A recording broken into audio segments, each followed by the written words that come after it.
Dhruvanth convince ಆದ್ರೆ ಇಬ್ರು ಹೋಗ್ರಿ ಒಳಗಡೆ. ನಂಗೆ ಇಲ್ಲಿ ಅಷ್ಟು ನೆಮ್ಮದಿಗೆ ಇಲ್ಲ, ನಿಮ್ಗೆ ನೆಮ್ಮದಿಗೆ ಅದಕ್ಕೆ ನಾನು ಮಲಗ್ಲಿಕ್ಕೆ ಬಿಡಲ್ಲ.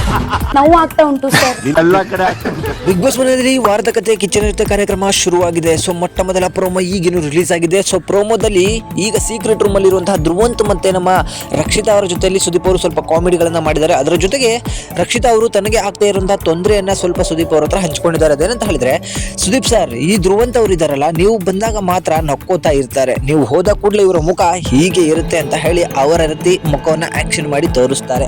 ಸೊ ನಂತರ ಸುದೀಪ್ ಅವರು ನಕ್ಕೋತಾ ಒಂದೊಂದು ಮಾತು ಹೇಳ್ತಾರೆ, ನೀವಿಬ್ರು ಕೂಡ ಒಂದೇ ಸಲ ಕನ್ವಿನ್ಸ್ ಆದ್ರೆ ಮಾತ್ರ ನಿಮ್ಮನ್ನ ಒಳಗಡೆ ಕಳಿಸ್ತೀನಿ ಅಂತ ಹೇಳಿದಾಗ ರಕ್ಷಿತಾ ಅವರು ಧ್ರುವಂತ್ ಅವ್ರನ್ನ ಕನ್ವಿನ್ಸ್ ಮಾಡಕ್ ಹೋಗ್ತಾರೆ. ಸೊ ನಿಮ್ಮನ್ನ ನೋಡ್ಕೊಂಡು ನನಗೆ ಇರೋಕಾಗ್ತಿಲ್ಲ, ನಿಮ್ಮಿಂದ ನನಗೆ ನೆಮ್ಮದಿ ಹಾಳಾಗಿದೆ, ನಿಮಗೂ ಕೂಡ ನಾನು ಮಲ್ಕೊಳ್ಳಕ್ಕೆ ಬಿಡೋದಿಲ್ಲ, ನಿಮ್ಮ ನೆಮ್ಮದಿ ಹಾಳು ಮಾಡ್ತೀನಿ, ಒಪ್ಕೊಳ್ಳಿ ಒಳಗೆ ಹೋಗಕ್ಕೆ ಅಂತ ಅಂದಾಗ ಧ್ರುವಂತು ನನ್ನ ನೆಮ್ಮದಿ ನಿಮ್ ಕೈಯಲ್ಲಿ ಹೇಗಿದೆ ಅಂತ ಹೇಳಿದ್ರೆ, ಹಾ ಇದೆ ನಾನು ತೋರಿಸ್ತೀನಿ ಅಂತ ಹೇಳ್ತಾರೆ.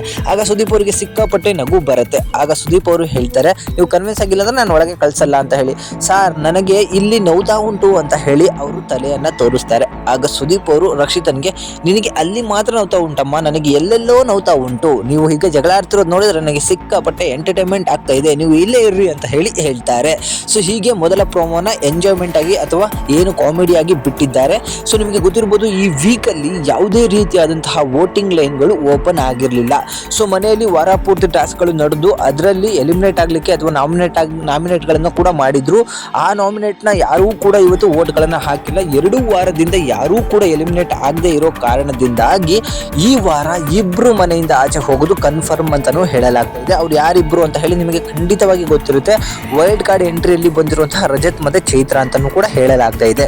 ಬಟ್ ಇದಕ್ಕೆ ಏನಾದರೂ ಟ್ವಿಸ್ಟ್ ಕೊಡ್ತಾರಾ ಅಥವಾ ಇದರಂತೆಯೇ ನಡ್ಕೋತಾರ ಅಂತ ಹೇಳಿ ಕಾದು ನೋಡ್ಬೇಕಾಗತ್ತೆ. ಯಾಕಂದ್ರೆ ಇನ್ನೇನು ಬಿಗ್ ಬಾಸ್ ಮುಗಿಲಿಕ್ಕೆ ಬಂದ್ರೂ ಕೂಡ 13 ಜನ ಬಿಗ್ ಬಾಸ್ ಮನೆ ಒಳಗಿದ್ರು ಎಲಿಮಿನೇಟ್ ಆಗದೆ ಇರೋಕ್ಕೆ ಸಾಧ್ಯನೇ ಇಲ್ಲ. 2ನೇ ವಾರನೂ ಕೂಡ ಎಲಿಮಿನೇಟ್ ಆಗದೆ ಇರೋಕ್ಕೆ ಸಾಧ್ಯ ಇಲ್ಲ. ಈಗ ಇವರಿಬ್ರು ಕೂಡ ಮನೆ ಒಳಗೆ ಇವತ್ತೇ ಎಂಟ್ರಿ ಕೊಡ್ತಾ ಇದ್ದಾರೆ.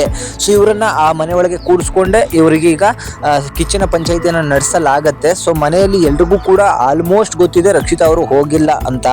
ಅದರಂತೆ ರಜತ್ ಮತ್ತೆ ಚೈತ್ರ ಇಬ್ರು ಕೂಡ ಹೊರಗಡೆ ಹೋಗ್ತಾರೆ. ಸೊ ರಜತ್ ಮತ್ತೆ ಚೈತ್ರ ಇಬ್ರು ಕೂಡ ಹೊರಗಡೆ ಗೆಸ್ಟ್ ಆಗಿ ಬಂದಿದ್ರು ಅಂತ ಹೇಳಿ ಗೊತ್ತಿದ್ರು ಕೂಡ ಯಾಕೆ ಇಷ್ಟು ರ್ಯಾಶ್ ಆಗಿ ಆಡಿದ್ರು, ಯಾಕೆ ಹೀಗೆಲ್ಲ ಮಾತಾಡ್ಕೊಂಡು ಆಡಿದ್ರು ಅಂತ ಹೇಳಿ ಖಂಡಿತ ಗೊತ್ತಾಗ್ತಾ ಇಲ್ಲ.